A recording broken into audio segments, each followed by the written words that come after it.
The September 25th, 2024 Arlington County Board of Zoning Appeals carryover hearing is now in session. Good evening and welcome. I'm Richard Kaplan, Chair of the Board of Zoning Appeals.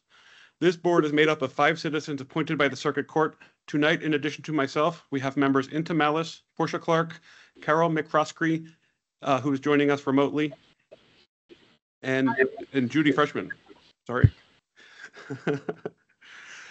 Also present is the professional staff, including Debbie Alberts, Deputy Zoning Administrator, Cedric Sutherland, Acting Board of Zoning Appeals Coordinator, Brett Goldberg, BZA Associate Planner, and Stephen Rissy, PRIMS Supervisor. To avoid disruptions, we ask that you please place your mobile devices in silent mode. Before we begin tonight's hearing, I will discuss this board's powers and procedures for tonight's hearing. The board's powers are prescribed in the Code of Virginia and are set out in further detail in the county's zoning ordinance adopted by the county board. The Board of Zoning Appeals does not have the power to rezone property or to amend the regulations set forth in the ordinance. That authority rests solely with the county board. This board does have the authority to do 3 things. First, the BZA can approve use permits that allow modifications of placement requirements for structures on 1- and 2-family lots where there is no option in the zoning ordinance to allow such modifications. This board does not have the authority to grant use permits to modify requirements for expanding housing option developments. Second, the BZA can grant variances from the specific requirements of the zoning ordinance. Third, and the reason we're here tonight is that the BZA shall hear and decide appeals of the zoning administrator or from any order, requirement, decision, or determination made by any other administrative officer in the administration or enforcement of Title 15.2, Article 7 of the Code of Virginia. In exercising its powers, the board may reverse or affirm wholly or in part, or may modify an order, requirement, decision, determination appealed. The determination of the administrative officer or zoning official shall be presumed correct by the BZA. The appellant has the burden of proof to rebut the presumption of correctness by a preponderance of the evidence. The board shall consider any applicable ordinance, laws, and regulations in making its decision and must base our judgment on whether the administrative officer was correct. The concurring vote of a majority of the membership of the board shall be necessary to reverse any order or determination. Now on to tonight's hybrid hearing. For those who are participating in person, on the front of the table, you will find a QR code linking to a copy of the application package, including the staff report for each case before us this evening. For those participating virtually, a copy of each application package can be found on the Arlington County BZA website. There is also a link in the chat for the application packages. I recommend that if you have not yet seen that report for your case, that you review that report before your case is called. If you are attending virtually and lose connectivity, please reconnect with us by phone. If you are attending via Teams, please keep yourself muted and cameras off until called upon. Turn off the sound on any other devices around you to minimize interference. When called upon to speak, please turn on your camera and unmute yourself by clicking on the microphone icon that is located in the meeting command bar. County staff does not have the ability to unmute you.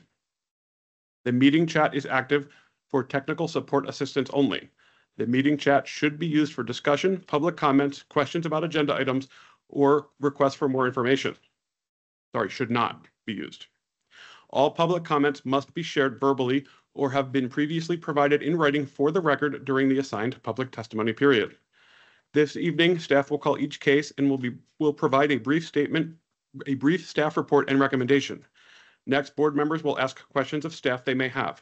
Applicants or their representative will be given an opportunity to make comments to support the application or appeal. Next, all speakers for the item will be called.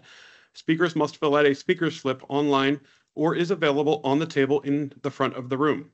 After we hear from speakers for or against the proposal, the board may permit the applicant a brief opportunity to clarify any points. The board may ask questions of any speakers, but does not permit any cross-examination or direct questioning by others. For tonight's hearing, the board has deemed the following time limits for speakers to be sufficient. 20 minutes for applicants of appeals, 2 minutes for individuals, and 3 minutes for representatives of organizations. After the board has gathered all the information we need and have discussed the case, we will decide the matter by voting on a motion duly made and seconded. A majority is needed to approve any motion. Please be respectful of the time allotted. This is a public forum and tonight's meeting will be recorded and posted on the county's website. All information associated with tonight's meeting, whether spoken or written, is subject to the Freedom of Information Act requirements. Any appeal from the decision of this board must be made to the circuit court in accordance with state law. After your case of interest is heard, you are welcome to stay for the balance of the session or leave at your convenience. Tonight, I have a request from a BZA member to participate virtually. Virginia law requires there is an in-person quorum to allow remote participation, and as such, I will note that we have an in-person quorum for the record. Ms. McCroskey has requested to participate virtually because she is traveling over 50 miles from the jurisdiction. Oh, I am just told that I don't think that she is online, so we can skip this and come back to it if she appears. So for the moment, we just have the four of us. Mr. Sutherland, I believe we were here last week. We were in the middle of a case. Can you please call that case? Yes, this is case number V-11975-24-APP-1, an appeal by Hunter Sholos of the zoning administrator's decision to approve expanded housing option permit number ZEHO 24-00003 for a lot located in the R6 zoning district on the premises known as 2315 North Tuckahoe Street, RPC number 01-069-012 in the Arlington East Falls Church neighborhood. Staff recommends that the board adopt the attached proposed resolution affirming the zoning administrator's decision.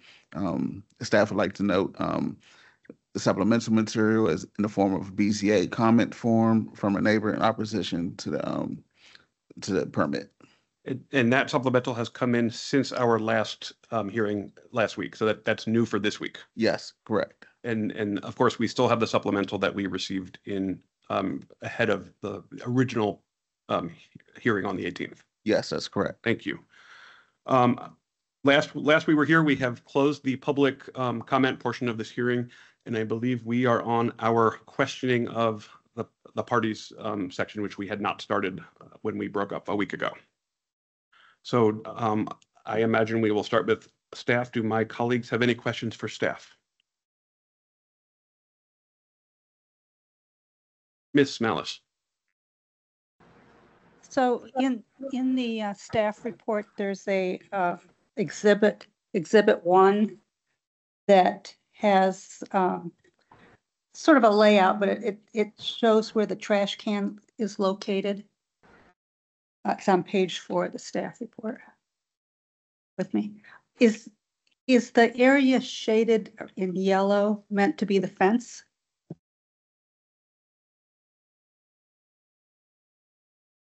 Yes, just to make sure I'm heard. Yes, the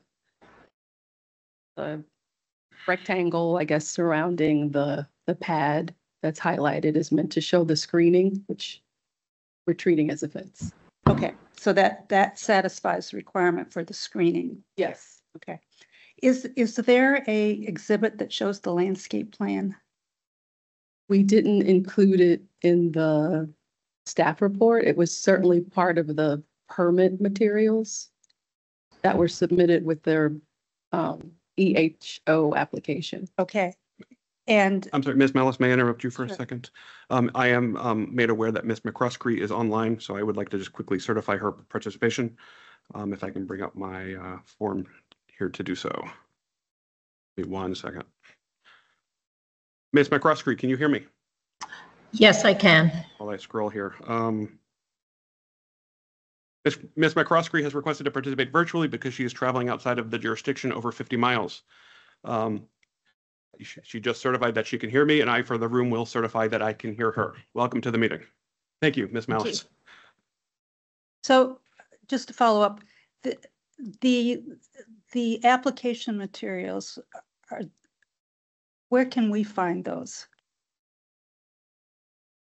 So they're accessible via the Permit Arlington system, via FOIA request. We can provide them, but there weren't, we included the exhibits that related to the points raised. We just included an excerpt, not the entire set of drawings. So just going forward, if we wanted to, for instance, look at the landscape plan, how would we go about accessing that? I assume we wouldn't do a FOIA, We can provide them. just on request. Okay. Can we just get them as part of our appeal package? Is that what you're asking for future requests? Well, it'd probably be easier than asking you every time. I think if we just get them as part of the application package, Okay. that would be We could talk about that Useful. inside of this proceeding, I think would be. Is there any problem with that? No. Okay. Good. So I'm just going to go by your description that in the applicant's description that this landscape plan shows 7 trees, not 8. Oh, I'm sorry. Yes, got it. Yeah. Yes. I thought we were still talking about the screening. No, the screening, this exhibit sort of Got it. covered it, but it was on the landscape plan. Yes. We're just all going to agree that it shows 7. Yes. Not 8. Okay. That's it for now. anyone else from my colleagues? Just quick follow-up. For the tree issue, if this EHO permit had 0 trees on it, would that have still passed the permitting process? The permit doesn't require the presence of trees. The CO issuance requires the presence of trees. I tried not to get into hypothetical situations. Yeah. Thank you. Quick question on the screening issue. My memory is that the appellant during his argument had said that the original permit, which we don't have the whole package in front of us. Not permit, but the application, whatever we would call it, the package, didn't say anything about a fence. Is that your understanding? So the excerpt that was just referenced on Yeah. page 4 Yep, talks I'm looking at about that. screening. It says screening, but Right. it seems like you dropped exhibit 1 plan showing fence screening. So is that a fence or is it just screening? And we don't know yet. So the ordinance requires screening for the trash area, and it calls out a variety of types of ways that can be done, including fences, walls, Right. landscaping. The proposed structure in its function and how it's kind of depicted here acts like a fence. We're Okay. treating it as a fence. The icon used is similar to what fences are depicted as showing on civil engineering drawings. So that's how we assessed it. So for the EHO permit, we don't know if it's a fence or if it's a different type of screening. Is that accurate?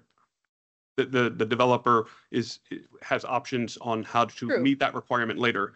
And so I guess that is all leading to my question of then when you are approving or disapproving an EHO permit to meet the requirement of the ordinance, your position is that the ordinance just requires screening, but that decision doesn't need to be made at the EHO permitting phase.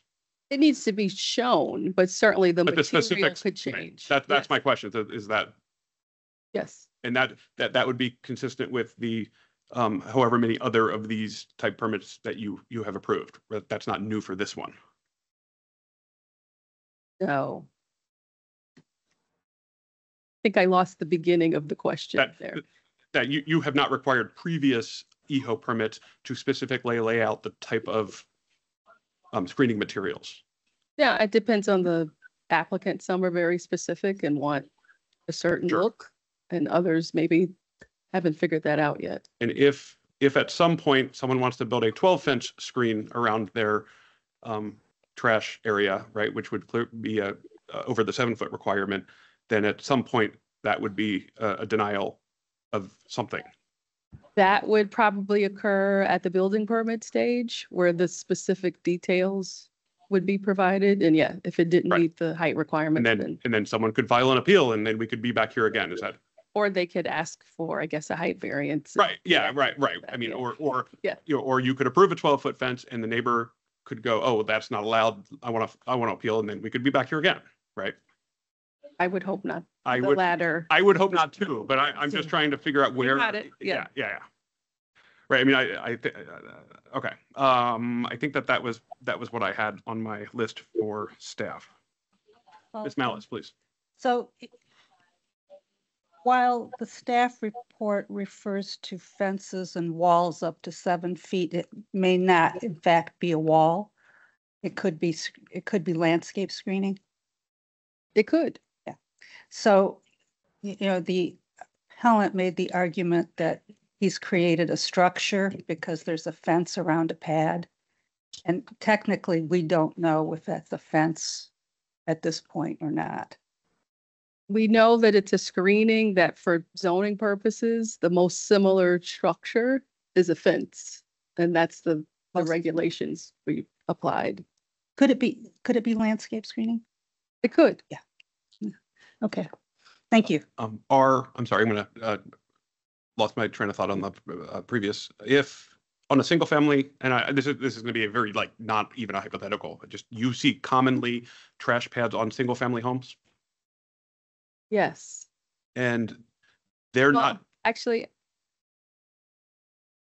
I don't personally Oh, your review office. them. Your office. So it's hard for me to say what I see. I don't want to say what I see because I don't Sure. see most of these. That was a personally. badly formed Yeah. statement, right? So the zoning office, I imagine, would come across trash pads pretty regularly in non-EHO, in their non-EHO permitting process. And so my question is the EHO trash pad fence combination being treated any differently under the EHO ordinance, thank you, than the non-EHO ordinance? So in any scenario, we don't require specific screening for that many things where this combination would occur. Okay, So it's not maybe as common as you might assume. that makes sense. But certainly there are situations where there are multiple structures that have different requirements that are adjacent to each other. If you take a standard patio and want to put screening around it, right, fence, wall under 7 feet, or shrubbery, is there a circumstance in which the zoning office would treat that as now a structure? A single structure? The language of the appellant's argument that this now becomes a structure and is now has more standards that need to be applied to it. I can't foresee that. I guess anything's possible, but not to my knowledge, I wouldn't treat it that way. Right. So we're pretty much operating under the same standards here, although it is required specifically in the EHO permit. We're not treating these any more lax than a otherly similar, and I don't want to use the word structure, but thing. We're not evaluating the structures differently because it's an expanded housing option. That's what I'm trying to get at. Yeah. Thank you. Ms. Freshman. The issue of parking has come up a lot, and I just wondered if you consider as part of the EHO permitting the adequacy or placement of parking, or is that something that comes during the building permit process? So the expanded housing options development has a separate set of parking standards that are different than other types of development. And so if the property is located, I believe within 3/4 of a mile of a metro station, it's only a half a space per unit that's required. So that's what's applied. So in this case, 3 spaces for 6 units comports with the requirements. Exactly. Thank you. Any further questions for staff? Questions for the appellant? No. My colleagues, any questions for the appellant? Okay. McCroskey, I don't see any hands, so I'm going to assume that we don't have any questions. Discussion with the board or statements? Argument? Statement. Ms. Freshman. I just wanted to make a few comments based on the whole process that we've gone through.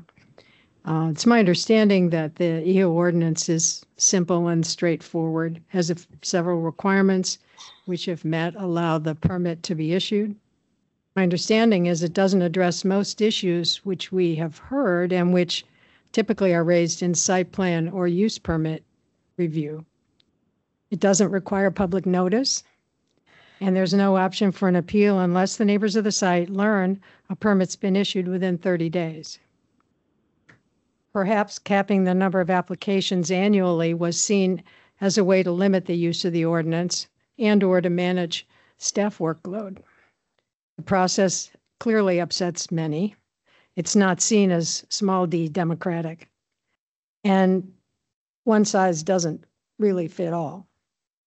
BZA's heard several EHO appeals and no doubt more are coming. This particular case I find very challenging, and I really appreciate all the comments from the neighbors. Tuckahoe Street has significant grade issues. It's narrow, and while paved, it really is largely unimproved. It's an avenue for drivers and pedestrians to the adjacent park and schools. There's no safe space for walking or parking. Nevertheless, the status quo seems to be manageable for the residents. But can it absorb 6 more residents?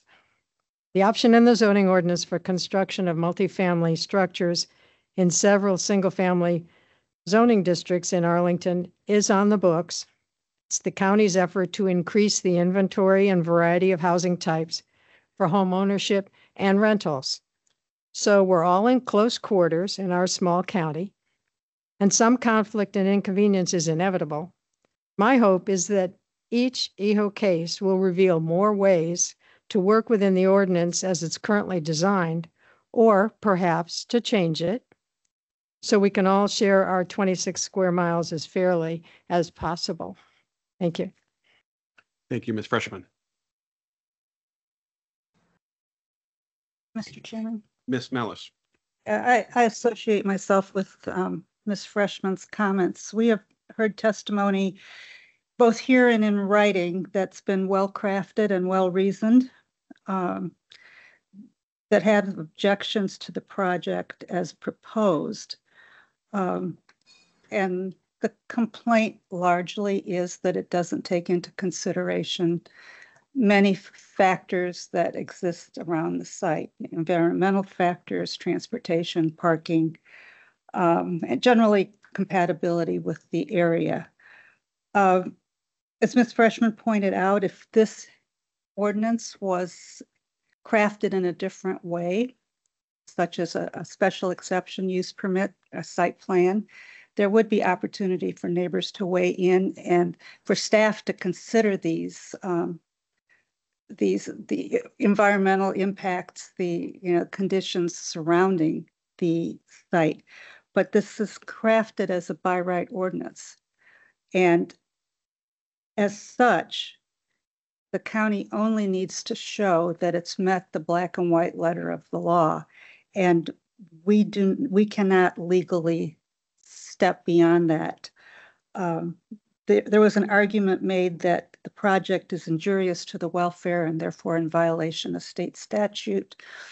I think that determination is made when the county board passes the ordinance, and in their judgment, they've passed this ordinance in the belief that it's not injurious. We can each agree or disagree on this particular site, but it's not something that we can weigh in on. So if there's a quarrel with the statute and the ordinance, it's with the county board and not with us. We must uphold the black and white text of the ordinance. And I think that the zoning administrator has made her case that in fact it does meet the requirements of the ordinance. So I will be supporting the zoning administrator. Thank you, Ms. Malice. Ms. McCroskey. Yes, well, I'll just say I appreciate what Ms. Freshman said and what Ms. Malice said, because this ordinance has, presented difficulties on many of these, but I will agree with them that because so many things are left for further discussion down the line, and the number of trees is specifically stated to be at the time of certificate of occupancy. I think I can't find that there's been any error by the zoning administrator in approving this permit. So that's all. I don't want to belabor the points because a lot of good ones have already been made, but that's my thinking on this. Thank you. I'm gonna go, do you want me to go? Just briefly, I will say I agree with my colleague's statement and what our authority is and the upholding the decision that's been made by the administrator.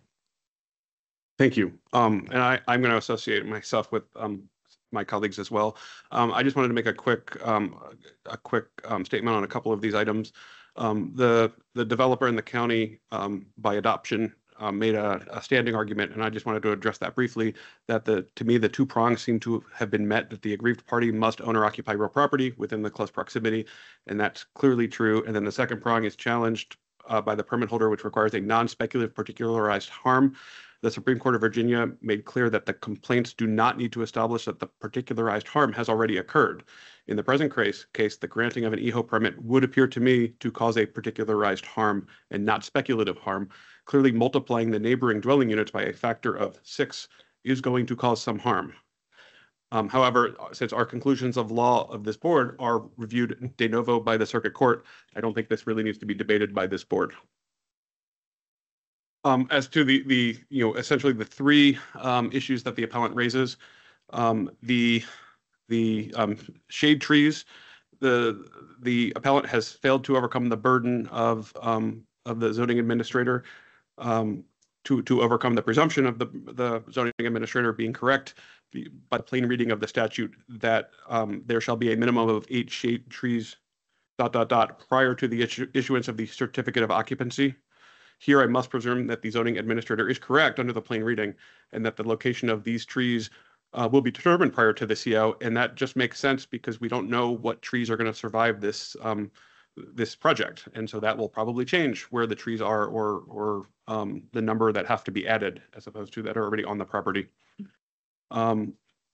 Similarly, I can't construe a new fenced-in trash pad to be construed as a new structure under the zoning ordinance because that's not what the EHO ordinance does in its plain reading.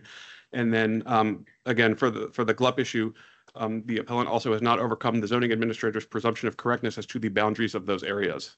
Those areas are set. Lastly, like my colleagues, I'd like to address the speaker's concerns. The majority of the time, this board hears use permits and variances, which requires this board to analyze the compatibility of the neighborhood and or hardship. I believe that the 6 speakers that this board heard from eloquently, passionately, and convincingly made their case as to why this development is not compatible with the neighborhood. And as such, if this case has come before us as a use permit or a variance, I believe this board would not be able to make the required findings under Virginia law or the Virginia ordinance. However, in their wisdom, the Arlington County Board has granted the EHO option as a by right option. And as such, this has come to us as an appeal. As I stated in my opening remarks, the standard for an appeal is dictated to us by the Virginia legislature, and this board must presume that the zoning administrator is correct and that the appellant must overcome that presumption with a preponderance of the evidence, no matter the harms or hardships that are foreseeable and or a certainty by the aggrieved parties. We just simply don't have that authority to impart our judgment on what those harms are, even if we side with the appellants on those harms. We just don't have that authority. And so for those foregoing reasons, I will vote to affirm the zoning administrator's issuance of this EHO permit. So if that is it, then for my colleagues, I will entertain anyone who would like to make a motion in this case.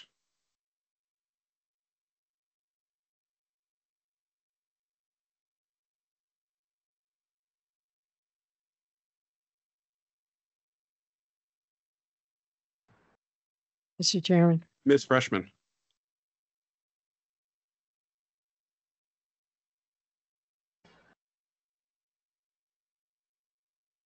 I don't have a reference. So I was going to say I move the Board of Zoning Appeals uphold the decision of the zoning administrator.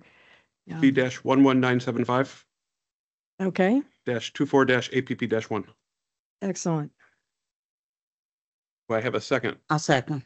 A motion made by Ms. Freshman and seconded by Ms. Clark for the affirmation of the zoning administrator's issuance of the EHO permit. I will call the roll. Is there any further discussion? Hearing none, I will call the roll. Ms. Malice. Aye. Ms. Freshman. Aye. Ms. Clark. Aye. Ms. McCroskey. Aye. Chair votes aye. Motion to affirm the zoning administrator passes 5-0. This now concludes that matter. Mr. Sutherland, can you call our second item on the agenda? Yes, this is case number, I'm sorry, actually, before you do that, I believe that I need to seek unanimous consent from my colleagues to consolidate two appeals in this case, because two appeals were initially filed, and we're going to hear them as a single one tonight.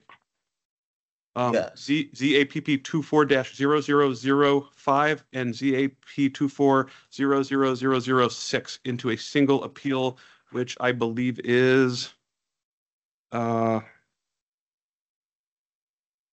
are the applicants, yes, the application numbers, into application V-11976-24-APP-1. I know I'm speaking different, but I think it'll be good enough. all right, thank you. Any objections from my colleagues? Hearing no objections, they are consolidated into a single case. Now, can you please call that single case? Sorry about that. All right, no problem.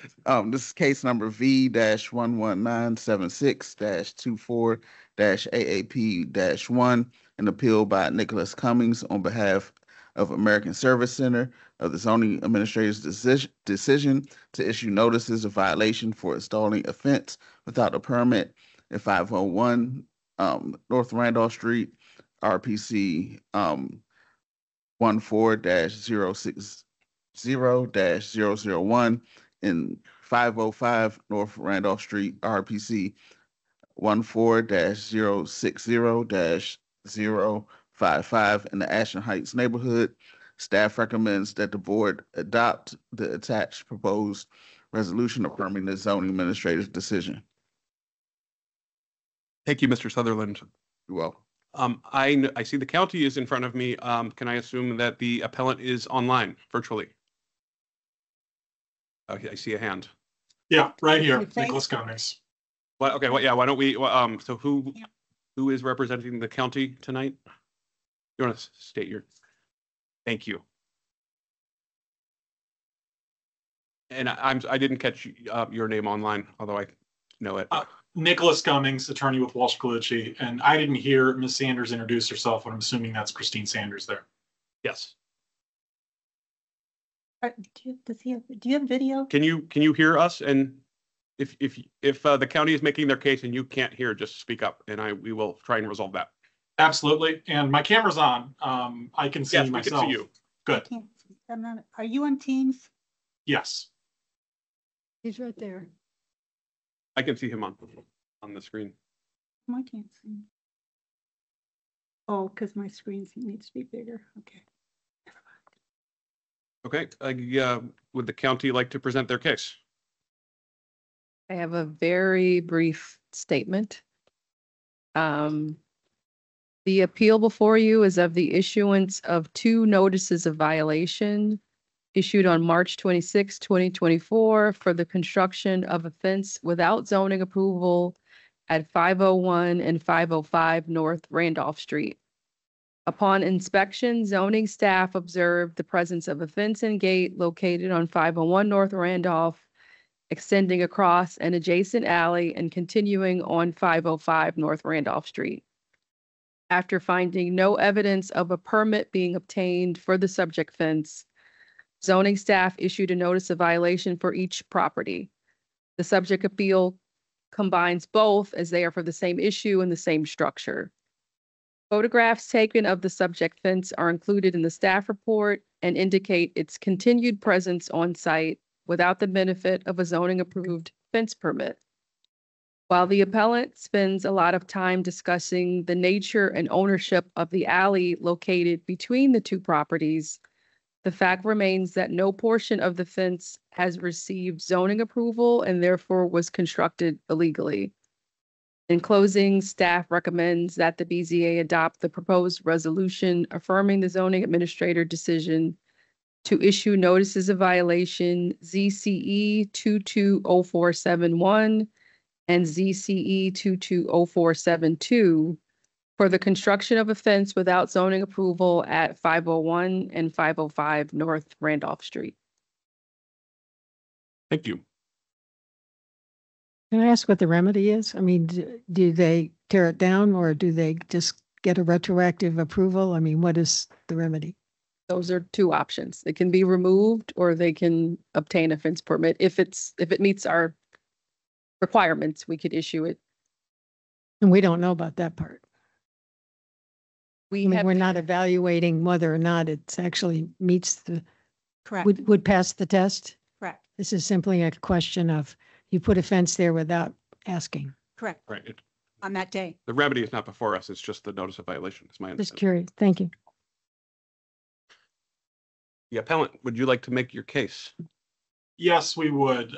Nicholas Cummings here with Walsh Colucci, representing American Service Center for the Ballston Mercedes dealership on this appeal of an alleged zoning violation. So as you heard, Arlington County did issue a notice of violation for installation of a fence without a permit. The fence blocks access to an alley, in part running through my client's property, which is a car dealership. The fence is necessary because it protects the parking lot and auto repair area where a number of cars are stored, and there have been break-ins and theft over the years. The fence has been on our property for over 40 years and has existed in the alley since at least the 1980s. Arlington County did not take issue with the fence until 2022. First, we acknowledge that we don't have a permit for the fence yet. Obviously, this had not been an issue for the past 40 years. We did apply for a permit on May 10 of this year. We received our first round of comments on June 24, none of which addressed the ownership of the alley. The application was resubmitted, and on July 22, we received another set of comments, this time in part stating that the fence blocked a public alley. Also noted that the plans needed to be rotated to landscape view, and that two notes about a proposed vacation that we had attempted to work out with the county years ago was not approved and so should be removed from the plat. So absent those two comments, we could get approval of the entirety of the fence, but for the gate blocking the alley, which the county is contending is public. Now, the only way that the alley could be public is if a subdivision plat recorded in 1912, over 110 years ago, dedicated the alley to the county. Now, after the 1950s, Virginia had enacted a law that clearly provides that the recordation of an approved plat with an alley or other apparent public right-of-way transfers that interest to the locality. And that is, of course, typically the case with anything, in that post-World War II period. If you're recording the plat and it shows an alley, that would automatically transfer to the county. But in 1912, and for at least 38 years following, based on our research so far, there was no such law. And so that plat, in our view, does not transfer this interest without some other deed or instrument clearly dedicating the alley to the county. It remains our property. Arlington County has yet to approve or deny the fence permit, but in its comments, as I noted earlier, responding to our application did include a comment from zoning that states that the fence and gate is not permitted because it blocks access to a public alley and must be removed. The county has not yet actually denied it, but the comment is in there. By not actually denying the permit application, the county leaves us in limbo because I can't appeal the denial of the permit application until it's actually denied. Once the permit application is denied, I could appeal that. I could consolidate it with this appeal and allow us to more clearly bring this ownership issue before you on appeal. So while the county believes, and I understand their position, that ownership of the alley is irrelevant to this appeal, it is a central issue given that we've been trying to get a permit for the fence for over 4 months, and we're told over the summer that we cannot because the fence blocks a public alley. So my request is that the BZA defer consideration of the appeal for 3 months to give the applicant and the county time to resolve the permit application with either an approval or denial. Permit application is denied, we can appeal the decision, or clearly bring the ownership issues before you. At that point, the BZA can make a decision, the parties can proceed accordingly. At the moment, we're stuck in a bit of a catch-22, and if the appeal today is denied, then the county can begin enforcement before this ownership issue is resolved. That concludes my comments. Thank you. Thank you.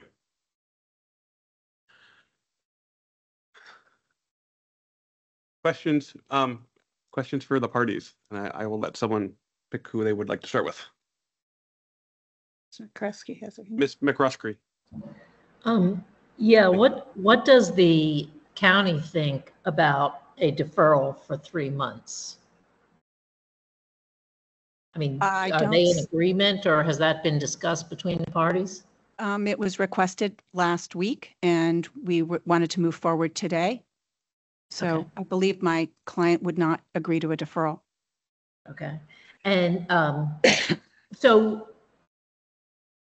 it is correct though, Mr. Cummings, that the fence was erected without a permit? Is that, there's no dispute about that, is that correct? Yeah, to the best of our knowledge, and we searched, again, it's been there for over 40 years, so it can be difficult to locate such records, but we have not been able to obtain record of a permit being obtained for it.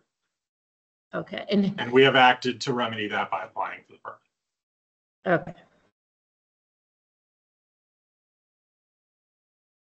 Okay. I don't have anything else right now. Do we know when the enactment date of 15.1.1.b of the ACZO went into effect? I was in effect at the time that the appellant didn't have his fence permit, so I don't know. Right, but in if effect? I have a fence up in the 1900s, could you cite me for not having a permit when that ordinance didn't exist? Right, it would be non-conforming. That's not been the case. That's been proven today, and it is their burden. Mr. Chair. Ms. Malice. So I'm trying to kind of piece together how this works. In the staff report, it says that the subject of the appeal is the violation for installing a fence without a permit. And that the issue is these two violations. And then the summary says that it's also constructing the fence without a permit, and also that the alley is not public. And that's consistent with the citation. The citation doesn't just say it was built without a permit. It says it was built without a permit and it's blocking a public alley. So you've made your case about there not being a permit, but you have not made your case about it being a public alley. And the applicant has done the exact reverse. They're making their case that it's a public alley. That's not a public alley, but they didn't make their case. How do we, it seems to me that if we concur with the zoning administrator, we are tacitly concurring with this being a public alley. The zoning ordinance really doesn't distinguish between public and private property. And in this instance, the violation is the erection of the fence without a permit. I think it's tangential to the issue that it crosses a public alley. Obviously, the appellant disagrees, but it's really beyond the scope of the zoning ordinance. Well, to only get because into the ownership of the alley. There are other ways to address that alley ownership, and the BZA and the zoning ordinance, the zoning ordinance doesn't address it. And that's what we're here today. We're constrained by the zoning ordinance. But you've raised the public, your citation originally just said no fence. Then you added the public alley. So it's something that you put into the argument, not us. And aren't we upholding the entire notice of violation, not just, the first sentence and ignoring the second half of the sentence? Right, it's a description of violation. Fence built without a zoning permit that blocks the public alley, that blocks public access to the public alley. So if we uphold this, then we're finding both of those two statements on the notice of zoning violation to be true. So the only portion of the zoning ordinance is the erection of the fence without. I understand that, but I know, but you can, that's the violation. Whether or not it crosses other property But- is not the violation. It's descriptive of the violation. yeah, we're being asked by the appellant to either, overturn a notice of violation. I suppose it's up to this board if we want to break that up into two. So Ms. McCroskey has her hand up. Ms. McCroskey, thank you. Yes, so it strikes me that, and I don't have as many of the documents in front of me, not being in town, but I guess what concerns me is even if there was no public alley here, the property owner still can't erect a fence without a permit. So it seems to me that that violation exists no matter what. And I understand that there's some concern over, and I think this is what the counsel for the zoning administrator was just saying, that there is some concern over the ownership, and that is an issue. But to me, there's the violation as to building a fence occurs even if there never was an alley and isn't today, because you still can't build one on your own property without a permit. So I see that as a fairly simple issue. I think the property ownership, and I haven't done, to me, that's an extremely complicated issue, because if you go back before the current statute that says dedication by subdivision, it doesn't mean that you couldn't dedicate property prior to that statute. That statute simplified it, but I think that prior to that time, there's a lot of issues out there about whether or not the alley was created, and that's an issue that's going to have a lot more work to be done on it. But I think the issue of was there a violation on the permit is a very simple one and is irrespective of the ownership of the alley. Ms. Malice, please. So the reason that I think for me the alley comes into play is that in the violation, the corrective action is remove sections of the fence and any other obstructions that block access to the public alley. So that's why I'm a little less clear that this is just about the fence. If the corrective action was just apply for a fence, that would be one thing, but it's actually saying that fence across the public alley needs to be removed. Ms. Malice, I think that's a suggestion for the applicant to try to come into compliance with the violation, but that's not the only one. But it's a suggestion. It's in the. It says required corrective action. That doesn't sound like a suggestion. It's one thing that can be required of the applicant, correct? But it's not the only thing. They could remove the fence. With respect, I would like to speak, but I'm only going to do so if invited. I recognize the county is speaking. In the applicant's perspective. Yep, please. Sure.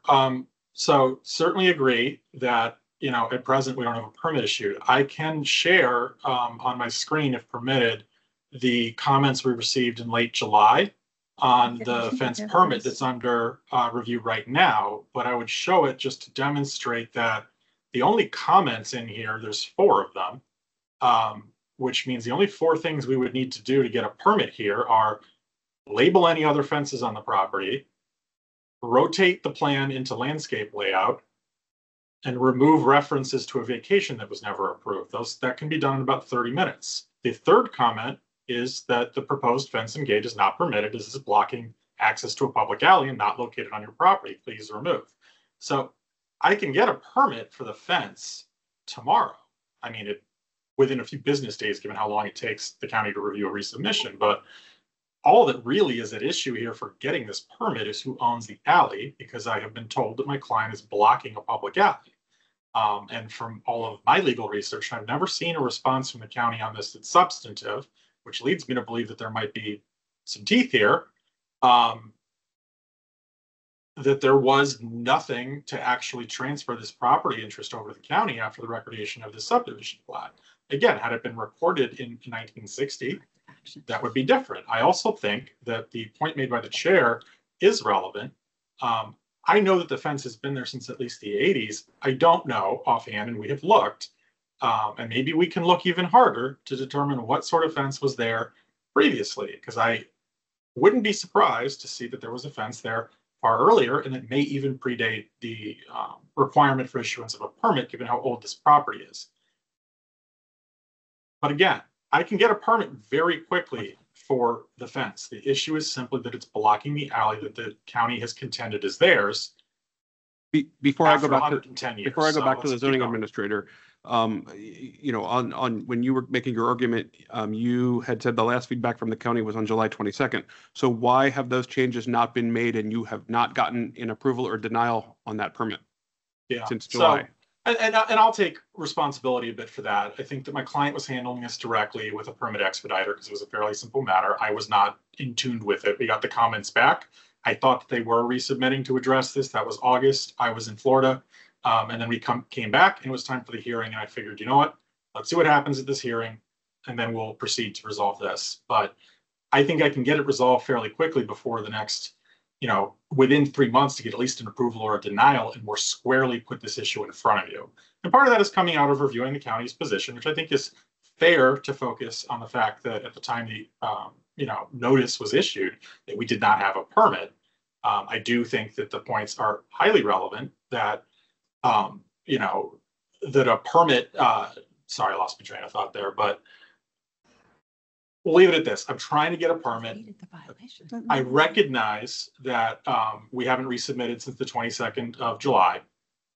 We can resubmit very soon. We can resolve that and get an approval or denial, and then bring the issue more squarely in front of you. What I wanted to say earlier was simply that, you know, reading through the county's position and getting more focused on this, I realized that clearly it might help to appeal a denied permit to more clearly put the issue in front of you. Thank you. Ms. Vaughn? So since we're talking about the permit application, I actually have some slides, if you don't mind me showing them, that have what the application for the fence permit that was submitted and the comments. Mr. Cummings didn't share all of the comments, so I can show those. Please. I thought it was. I apologize. Yeah. Just so we're all clear on what That seems fair enough to me. Right. we have. Sorry, Brett. I wasn't sure if they would be needed or not.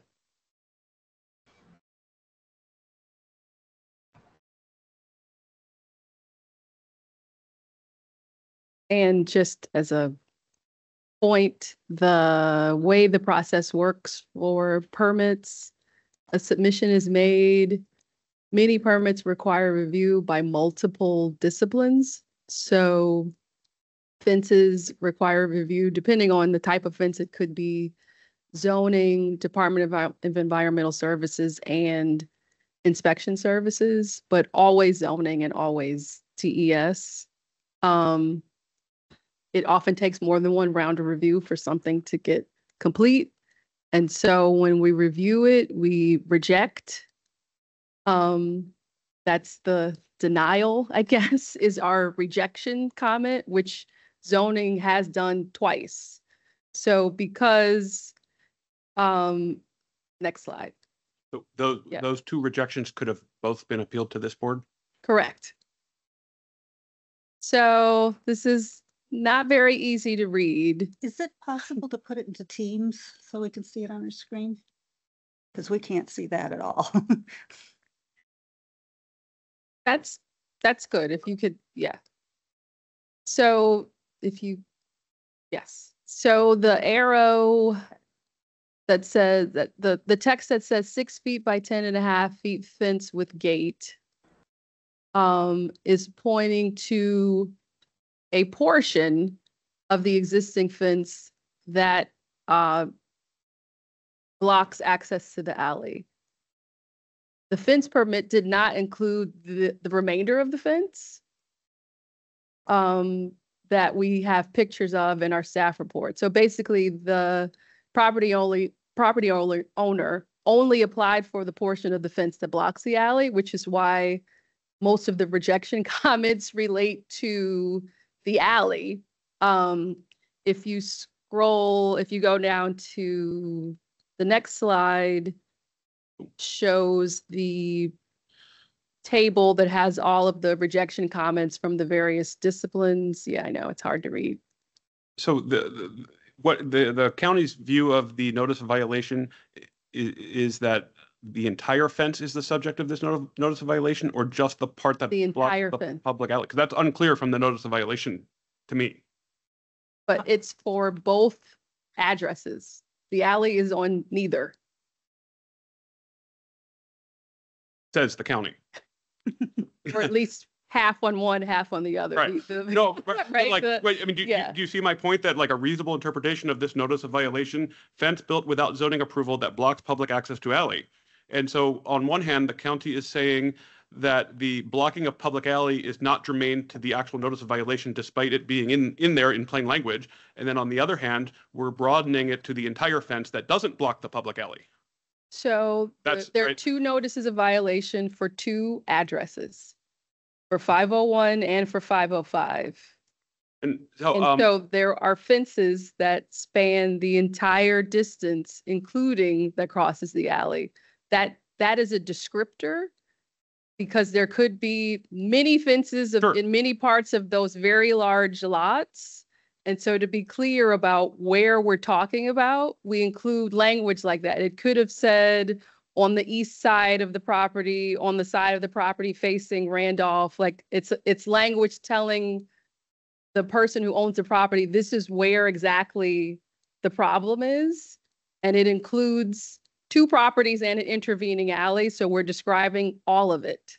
But I think it's clear that it's not just the portion that crosses the alley. Otherwise, why would we have 501 and 505? And so that's my follow-up question for the appellant here, is. And sorry, if you go to the next slide, the comment that wasn't shared is the last comment, which basically says, are there other fences within the alley or on the applicant's property? Please show all fences with locations and heights, even if they are existing. And Mr. Cummings said that. He said that comment. Okay. Mr. Cummings? Yeah, I mean, we're reading from the same document, although I think ours is date, yeah. I the just have a 24th quick versus the follow-up 22nd. question. If your reading of the ownership of this alley is the right one, and I'm not saying that it is because I have no idea, what property would that alley be on, or it's its own thing?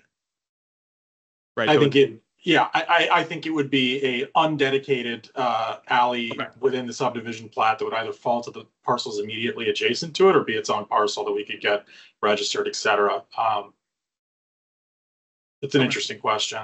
I was just going to say that, I understand the zoning administrator's position completely. I do think that, at least in her view at this point, that it is about all of the fences on the property that don't have a permit. This was squarely focused on the alley for a very long time, for multiple years. And I still think that it is not a challenge here to get a permit based on these comments, especially for the remainder of the fence. Really, this is focused on the ownership issue. That's the hindrance for the permit. That's why I'm saying, and it's news to me that each one of these interim rejections is something that could be appealed. I'm happy to know that. I'm sure that we could resubmit, address these questions, and then get rejected and appeal that. And then they could be consolidated. It might be easier to bring that ownership issue in front of you without so much confusion. Because again, my alternative is that if this is denied, then the county could proceed to immediate enforcement. I could still appeal a rejection of a building permit, but also might just need to go to circuit court, which is horribly expensive, and I would have the county enforcing against me all while I'm trying to defend my client's property. So. And I know other want to jump in here, but a follow up to my question: did I hear that you were conceding that this notice of violation was for the entire fence and not just the portion in front of the alley? No, I mean, that's, I considered it to be focused on the alley entirely. And then as we got into the process, I began to understand that he may not have, again, because the fence is 40 years old, that he may not have a permit for at least 40 years old. He may not have a permit for the remainder of it. Because when we were looking at how old is this fence, how long has it been there, we were searching through all kinds of historical records trying to find out if it had been included on some sort of approved permit, plat, or permitting document, plan, etc. The dealership's been there for several decades, and the fence has been there for as long as most of us can remember. My client is here. He could speak to that directly if you'd like him to. And I'll leave it at that. Thank you. Alice. So I'm trying to understand sort of the consequences of one direction or another, but it is interesting what my colleague notes is that the alley may be neither 501 or 504 North Randolph, and therefore it's not subject of this appeal because only those two addresses are. So from the county's position, should we accept your argument and uphold the zoning administrator? What happens to the question of, is this a public alley or not? That's up to Mr. Cummings and his client and whether or not they want to establish ownership of the alley. We don't believe they can. We think it's beyond the scope of really what's before us tonight. But that's certainly a question for Mr. Cummings and his client to decide what to do next. Okay. And I beg your pardon, Ms. Malice, I don't believe that they can show ownership of the alley, but I also would say it's not necessarily relevant to the zoning violation that the zoning administrator issued. Okay. So let me ask the same question. Your part two took out my question. Mr. Cummings, how are you harmed if we uphold the zoning administrator that there is a fence violation here? We would need to take down the fence that blocks access to the alley, and it would put at risk the business, the cars that are stored back there, etc. Just for context, and it may even help to pull up the photo of the site. We're familiar. We have it. Yeah, the alley. The alley is directly against the back of my client's business. If you walk out there and you sort of walk what it is, you are basically almost in the repair bay when you're inside the alley. It's unimproved. It's not safe. It's not really clearly leading anywhere. It's not something that people should be safely traveling over or through. The reason that folks would be back there is mischief. And that's the concern, is that if we take this gate down, we take the fence down, and again, I could get a permit for the rest of the fence, but it doesn't do much if there's an open section right at this alley. We have had break-ins before, and my client can speak to the security concerns. So you're operating under the belief that if we uphold this, that that alley will now be exposed without a fence? Yes. Okay.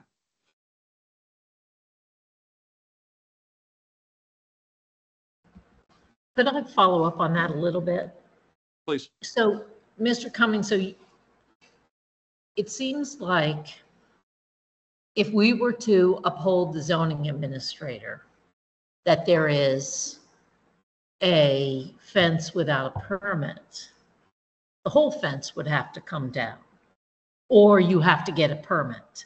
But why wouldn't that process, I mean, why would you ever, instead of going finally to get your permit and getting approval or denial on that, why would you have to take down the gate over the area that's disputed as to whether it's the alley or your property why would you have to take that down and not take down the rest of the fence? When, I mean, I realize there's this disputed issue that's out there to be resolved between the county and your client, but it seems to me that you're either trying to get a permit for the whole thing or potentially taking down the whole thing. But if we upheld the zoning administrator, that doesn't distinguish between the gate and the fences, does it? I think it's in the practical impact of what you would rule. So when I appeal a zoning violation pursuant to state law, that stays enforcement. So the county won't be, for example, fining us or seeking an injunction or even, you know, a misdemeanor, I think is in the books too, for zoning violations. So at that point, we are faced with, you know, we think we could probably get a permit very quickly for the remainder of the fence. And so for that portion, I would probably say, let's cut the gate portion out of the permit application to get the permit application approved for the remainder of the fence. But clearly from the county's comments, they're not going to approve a permit for the gate that is allegedly blocking a public alley. And so that's the portion that I clearly can't, in my view, get a permit for. And so that leaves the alley exposed. The rest of the fence, while I recognize that the county believes it is the subject of this notice, is to me a secondary issue because it is far easier to prove that it's at the appropriate height, et cetera, et cetera. I'm not even certain that, I mean, there's no flags on these comments yet about the height, the structure itself of the fence that they saw within the permit application so far. I'm assuming there's not an issue with the remainder of it. If there were, we could remedy that as well. We can put an appropriate fence up. So it's that the alley would be exposed. Okay, and is the remainder of the fencing on your client's property? It is, well, obviously our position is that all of the fencing is on our property. Yeah, the remainder of the fencing is on what I think the county would agree is our property as well.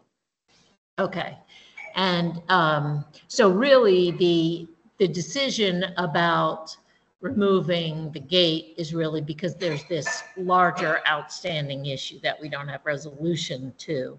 It's not necessarily about you have to remove the gate only because of the lack of a permit. The lack of a permit applies to the whole thing, but you think it could be easily remedied for the portion that's on what everybody agrees to be American Service Center's property. Yes, I think that the remainder of the fence, again, I think that the zoning administrator staff may well have a comment or two still. They reserve the right to have new comments at any point. So if, and again, I'm not as deeply familiar with the permitting application as my client is, but if there were something in there that were an issue and Ms. Vaughn's staff spotted that, I believe that we would be able to remedy that fairly quickly. The critical issue is that the gate is blocking what's allegedly a public alley, and that's not something I can remedy by adjusting the height, by editing a plat, by rotating it to the correct view, by taking off, you know, notes that are erroneous, things like that. Yeah. Okay, thank you. Mr. Chairman? Ms. Malice. Question for Ms. Vaughn and the attorney. The issue of whether this is a public alley or not will be decided somehow, right? Will that decision be challengeable to us? If I was wondering the exact same question, is if at some point there's a denial of a fence permit for the portion of this fence blocking the alley, is that going to be thrown to us to decide who has owner? I mean, that seems like that's not within our. It's not within the purview of the zoning ordinance. That's correct. But at the same point, though, if the ownership to the alley is not established by either the county or the appellant, then I don't know how we would decide the overriding zoning issue. We clearly have a dispute as to who owns the alley. But I would submit that it's not necessarily relevant to the notice of violation. And that I don't agree for the reasons we've talked about before, and we can make further comments. But that you know, I think that's the ultimate outcome for this board to decide is if it is relevant or not relevant. Yeah, and to clarify my request for a deferral, in part, it's to look to get essentially a clean appeal where the appeal is based on denial of a permit that is solely based on this issue, because I think Ms. Vaughn is correct. I am happy to hear that these comment rejections of permits are considered denials that can be appealed. That's great. But if I had appealed the 722 denial, there are 3 or 4 other comments in there that aren't addressed. And I think the BZA would be bound almost to uphold the denial because those comments haven't been addressed.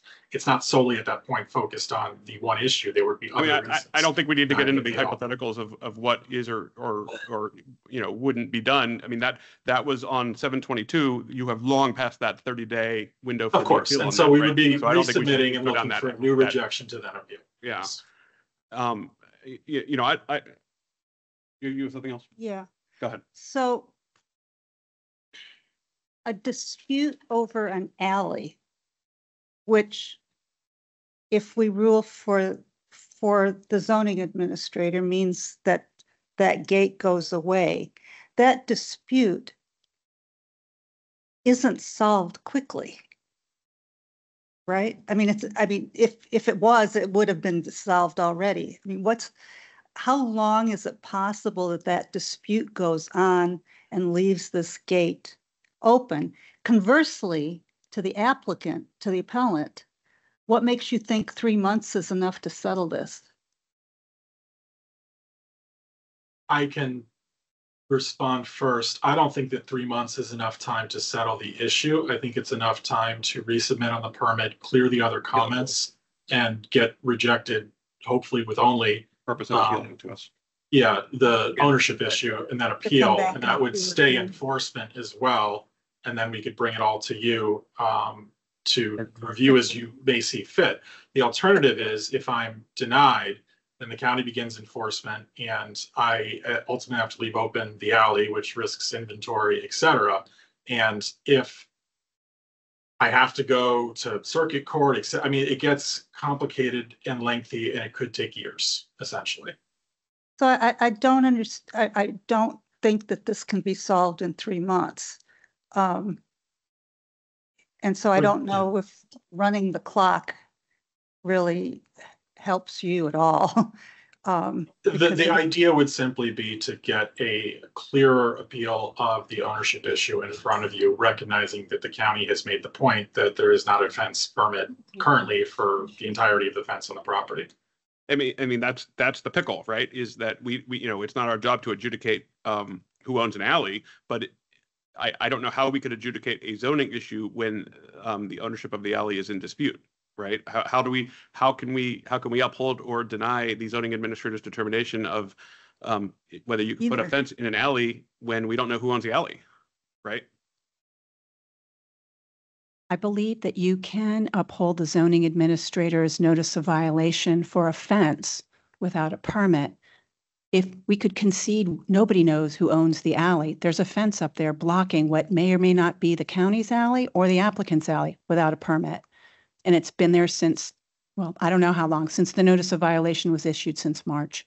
So the corrective action was to apply for a zoning permit or remove it. No, that's not the corrective action. The corrective action included. And that's right. And that's my view of that's not what's before us right now. Right. So we're getting into more argument, but I would likely want to hear what my colleagues have to say, but I don't think I can affirm these 2 notices of violation for exactly that reason, that this offense built without zoning approval that blocks public access to an alley. It's unclear for me what that notice of violation is for the rest of the fence, right? So that is just about blocking access to a public alley.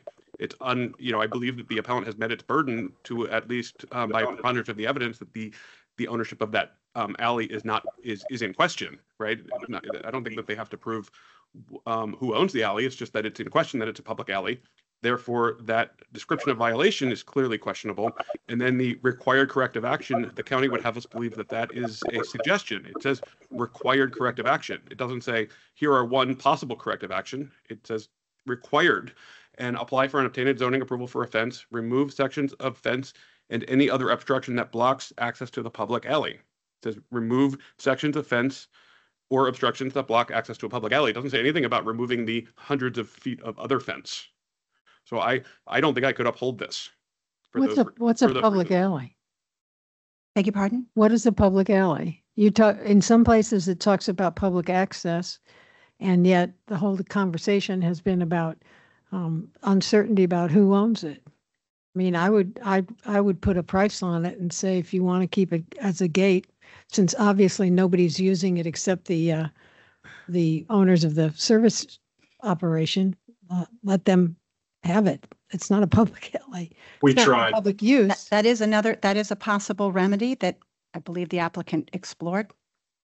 Yeah, the Well, I manager. guess my so, point is that to just, this, we've been round and round on this now for 20 minutes, and sometimes people say public access, sometimes people say public alley, and sometimes people say, we don't know who owns it. Well, I think the county believes that it is public. We understand that the applicant And they could- disputes they that. could They make a have been deal. encroaching for Let's make a 40 or deal. 50 years. There is no statute of limitations against a locality for encroachments. Once discovered, we can have that conversation. In this case, there's a fence that blocked public access to what we would say is a public alley. But one solution is to transfer the property. If Since that's, it's been in private use, that's correct. regardless, You're absolutely regardless right. of the ownership, You're right. and they clearly want to keep it that way because they want to protect their property. My client has no authority to do that, but I understand what you're saying. You're absolutely right. Well, I think, the people who are, who own the property, own the automobile operation, and their attorneys should certainly look into that. I mean, it seems like pretty obvious to, a lay person. Yeah, Ms. Freshman, I mean, I know how familiar you are with the process and how all of these things work. We had a vacation application that the county reviewed, and we got to the Transportation Commission, which recommended approval of the vacation application. The manager reviewed the application at whatever meeting they have between TC and board, and essentially pulled the rug out and said he wasn't in favor of it anymore. We spent another 6 or 7 months trying to find a solution that he could support. He essentially refused. Now we're here. So we did spend a couple of years and we're ready to pay, and are still ready to pay to resolve this, because obviously paying me or paying me or my colleagues even more to continue to litigate this is throwing money after something, and we would prefer to have certainty. And so if we could buy it from the county, we absolutely would. I mean, I'm not sure any decision we render here is going to provide anyone certainty. So, and I suspect this. I help inspire someone to sell us the alley, but I mean, I suspect that someone will be back before us, and I hope next time we get more information about the effective date of this ordinance and that sort of thing. And so I've made my position clear, so I will leave it to my colleagues.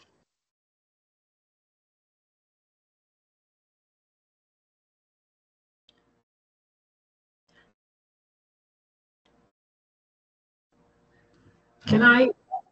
Yes. I'm sorry. I have 2 things open.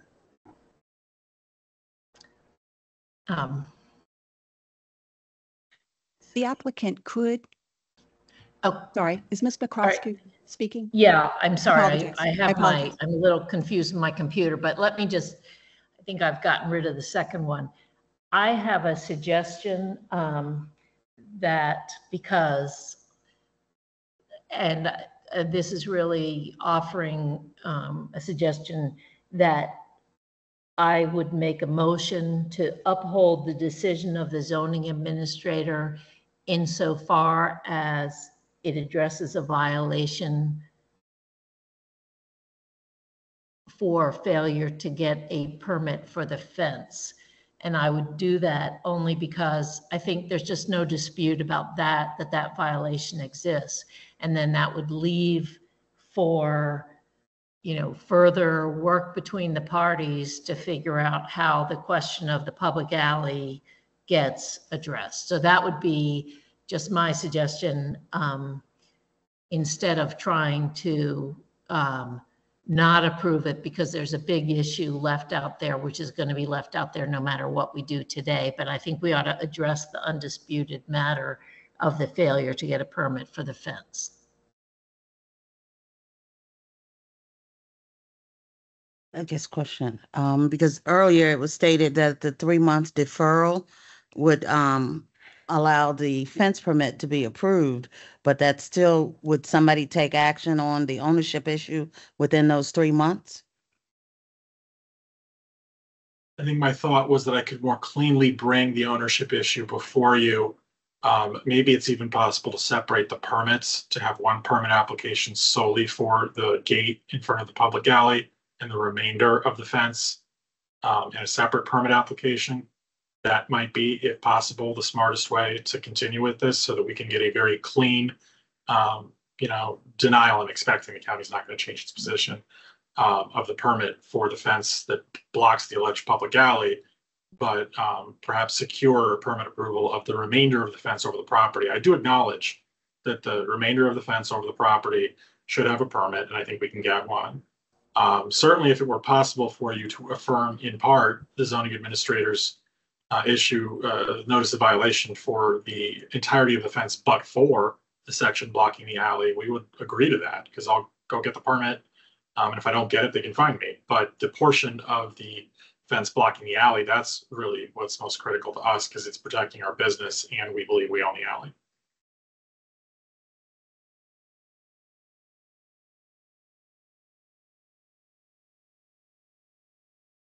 The applicant could also apply for a fence permit that's totally on their property, that they can prove is their property. There's nothing stopping them from applying for a fence permit that runs the perimeter of the alley, the length of the alley.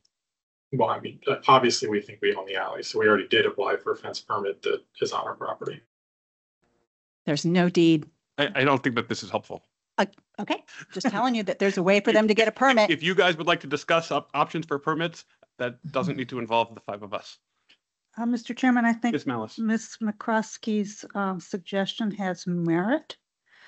The applicant has suggested uphold the zoning administrator, but for the portion of the fence at the alley. Is that language suitable to my colleagues?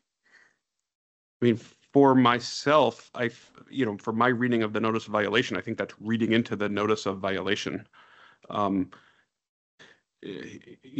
However, admittedly, under my reading, I assume the county would be free to, if we overturn this, the county would be free to issue another more clear notice of violation. Whereas under your reading, I imagine that would be much more difficult.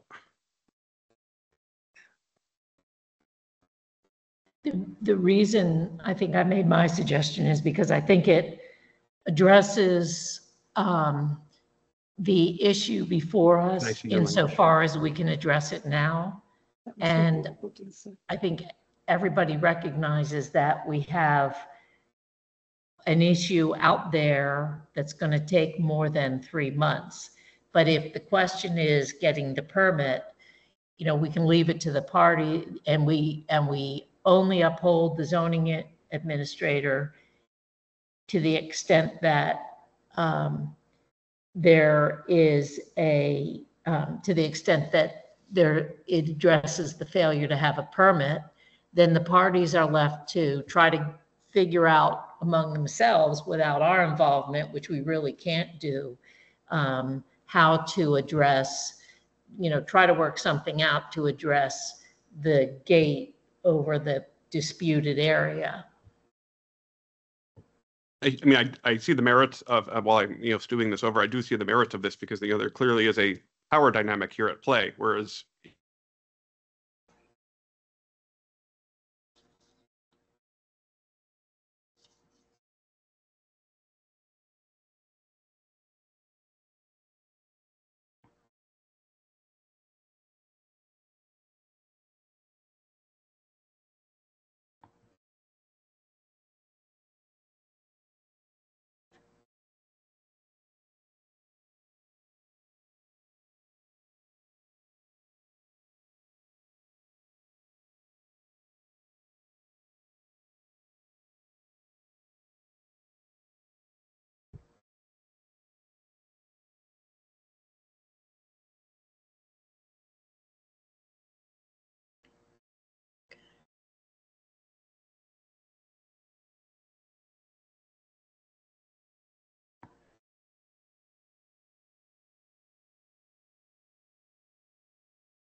Yeah.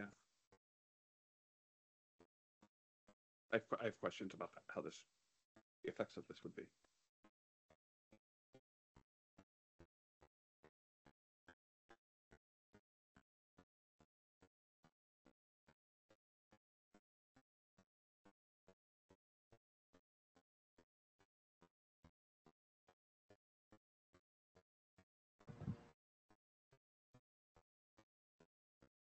Can everyone hear us? I can hear you now. Yes, we can hear you. Council? Yes, I can hear you. And I could hear all of you, so I think we are good to go. Who would, so I think before us, we have a proposal to uphold the portion of the notice of violation blocking the alley. I guess my question on that is that then is Ms. McCroskey, is that then this board just would not take a position on the part that is blocking the public alley? So we would not be No. affirming or denying that? What we would be doing is taking a position on the entire fence and the requirement for a permit. Now, I recognize that that leaves open the fact that the gate across the alleged public alley and or driveway for American Service Center still is subject to a permit requirement. But I don't think, it strikes me that the permit requirement is out there irrespective of whose property it is. And so I would avoid the BZA addressing that issue. And that issue clearly, you know, the bigger issue of property ownership is going to be out there whatever we do. And this would simply resolve the fact that, and this would sort of take into account that a permit needs to be obtained for the fence that has been erected. And hopefully the parties could work out something to deal with the gate situation while they try to resolve the property issue. But I would be taking, my motion was proposed to be related to the entire fence in the fact, because the entire fence requires a permit. Ms. Malish? Ms. Mc, do you have the resolution? Do you have the staff report before you? It has a resolution that was prepared for us. Hold on, I do have it. Take a look at that resolution and see if I mean, what modification it would require, or if you feel it's adequate. it sounds like that proposal is just a blanket affirmation, which is not where I am at the moment. Okay, hold on.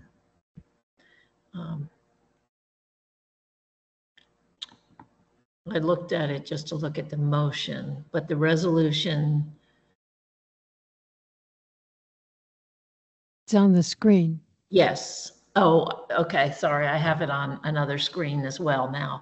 So I think we could change some language in there. For instance, there's the first paragraph is,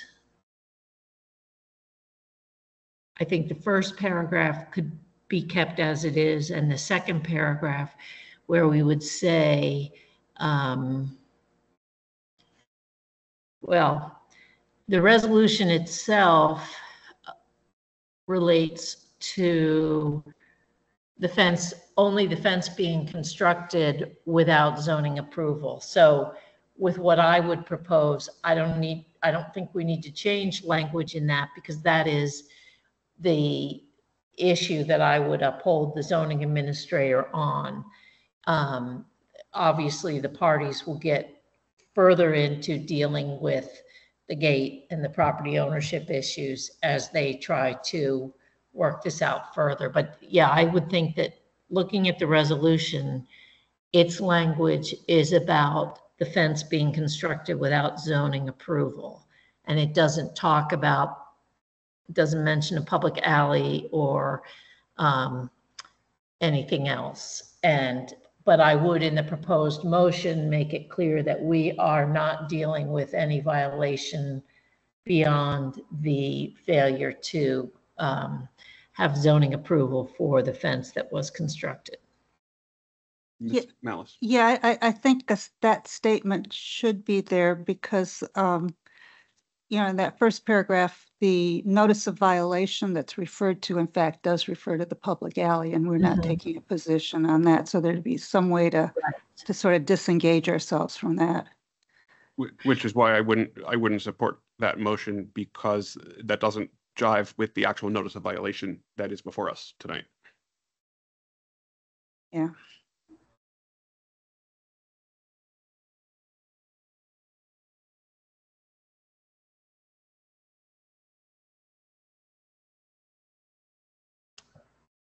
That being said, if someone would like to make that motion.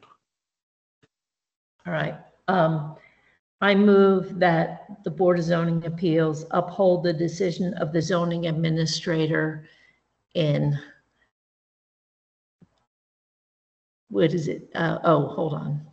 V1197624 APP 1, but only to the extent that the violations address the failure to get approval for constructing the fence and not for other issues mentioned in the violation notice. A motion made by Ms. McCroskey. Is there a second? A motion made by Ms. McCroskey, seconded by Ms. Freshman. Is there any further discussion? We'll call the roll. Ms. Malice. Aye. Ms. Freshman. Ms. Clark. Aye. Ms. McCroskey. Aye. Chair votes no. Motion, as stated, passes 4-1.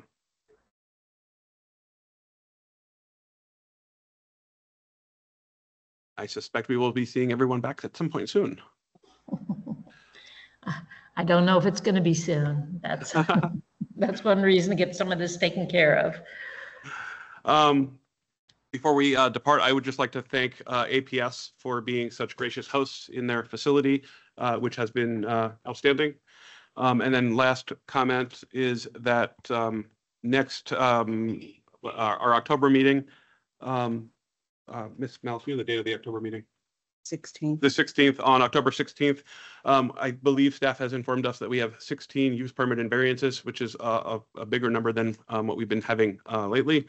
And as such, we will plan to hear the appeals that are scheduled for that day on our October 17th carryover day, the following day, as well as any other use permits or variances that are carried over to that date as well, because time does not allow. So I don't think we need any action on that, because it is scheduled as a carryover date, but I just wanted to put that on the record.